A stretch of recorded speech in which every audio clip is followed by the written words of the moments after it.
ಕೂಡ್ಲಿಗಿ ವಿಧಾನಸಭಾ ಕ್ಷೇತ್ರವನ್ನು ಮಾದರಿ ವಿಧಾನಸಭಾ ಕ್ಷೇತ್ರವನ್ನಾಗಿ ಮಾಡುವ ದೃಢ ಸಂಕಲ್ಪದೊಂದಿಗೆ ಅಭಿವೃದ್ಧಿ ಪಥದತ್ತ ಕೊಂಡೊಯ್ಯುತ್ತಿರುವ ಶಾಸಕ doctor Srinivas N T Kudligi ತಾಲೂಕಿಗೆ ಶಿಕ್ಷಣ, ಆರೋಗ್ಯ, ಸ್ವಚ್ಛತೆಗೆ ಆದ್ಯತೆ ನೀಡುತ್ತಿರುವ ಮಾನ್ಯ ಶಾಸಕರು ದಿನಾಂಕ 22/7/2025ರಂದು ಸುಟ್ಟ ಕಾರ್ನರಹಟ್ಟಿ, ಹೊಸೂರು ಮತ್ತು ತಾಯಕನಹಳ್ಳಿ ಗ್ರಾಮಗಳ ಮೂಲಭೂತ ಸೌಲಭ್ಯಗಳ ಅಭಿವೃದ್ಧಿ ಕಾಮಗಾರಿಗಳ ಭೂಮಿ ಪೂಜೆಯನ್ನು ನೆರವೇರಿಸಿ ತಾವು ಯಾವಾಗಲೂ ಅಭಿವೃದ್ಧಿ ಪರ ಎಂಬ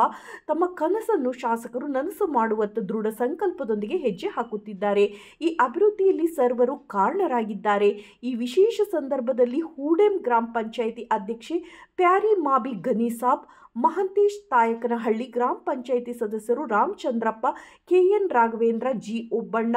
G Bosaiah, Bose Mallaiah, Papaiah, K T Manjanna, Rasool Saab, Mallikarjun, Kenchalingappa, N Bommanna, Sundramma, Mallikarjun, ಪ್ರೌಢಶಾಲೆಯಲ್ಲಿ ಮುಖ್ಯ ಶಿಕ್ಷಕ ರಂಗಪ್ಪ, ಎಂಬಿ ಮಾಜಿ, ಗ್ರಾಮ ಪಂಚಾಯಿತಿ ಸದಸ್ಯ ಕೇತಯ್ಯ, ತಿಮ್ಮಣ್ಣ, ಸ್ಥಳೀಯ ಕಾರ್ಯಕರ್ತರು, ಮಹಿಳೆಯರು, ಯುವಕರು ಉಪಸ್ಥಿತರಿದ್ದರು.